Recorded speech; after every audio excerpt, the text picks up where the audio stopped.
Oh, this is, I had two short videos of actually when I got it started tearing down. This might be a little longer, but I put the muffler and cap on some solution, and I'll probably have to put it in some other solution.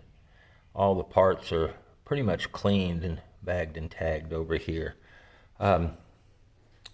Couple of weird things. That cylinder looks like it's got paint on it. It's painted almost.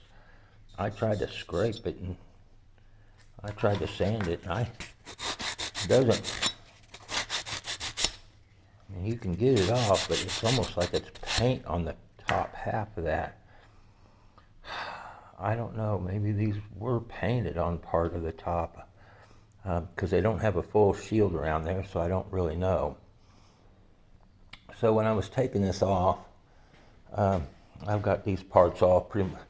I'll wash this between 3 and 4 times easy before I prep it. But this piece is missing. There's a rubber flap that goes down here, sawdust shield. And I've made the last one. I took a sawdust shield from a 410 and it's a little bit of metal and screwed and cut up the 410 shield and then made a little bracket to screw onto here. I forget how I did it, but it wasn't too hard. But I got looking at this, and this has had something. This is where the chain came through, and it definitely came through. You can see the big cut here, and guess where that sits? That sits right under here. So there's some JB weld down here. That chain came enough to, I guess, to catch that tank and leak the tank, but I grinded it down. They didn't smooth it down much. They just slapped it on there. That's fine, but it'll look nice when I get it painted. But it took me the longest, well, besides getting the grime off of that thing, and I'm gonna have to put a new, well, I want to anyway, new lead, spark plug lead. That other one I had to cut to get it all out there. Wasn't gonna wait. I was gonna replace it anyway, so I cut it. You have to pull it through that little hole down here, along with the kill wire. But the longest thing was removing that green vinyl coating. And I'll get started on that pretty soon, is recoating that with vinyl with the plastic dip. I'll just spray this, and I'll probably spray this at least 15 times, maybe more, and get a good coat of plastic dip on that. But I've got the flywheel and almost all the parts all cleaned up.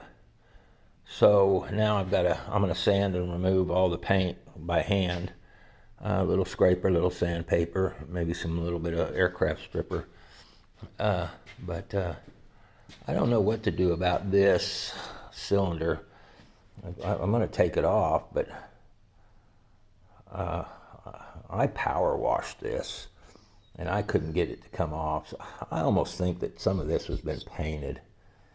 Sure looks like it, and I don't know about taking it off. I wish it wasn't painted.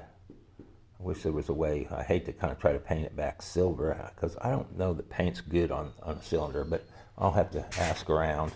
It bothers me that you put paint on a cylinder that's supposed to cool things. So maybe it's okay, maybe it's not. We'll see. But yeah, I took it over to the parts washer and scrubbed and rubbed, and little picks and little screwdrivers and parts brush, and did some more and more and more, and then took it and blew it off and did it again. So it's getting down to where it's fairly clean, but not where it's ready to prime or paint. But I do remove almost all the paint off of these before I prime them. I think that'll be it for today.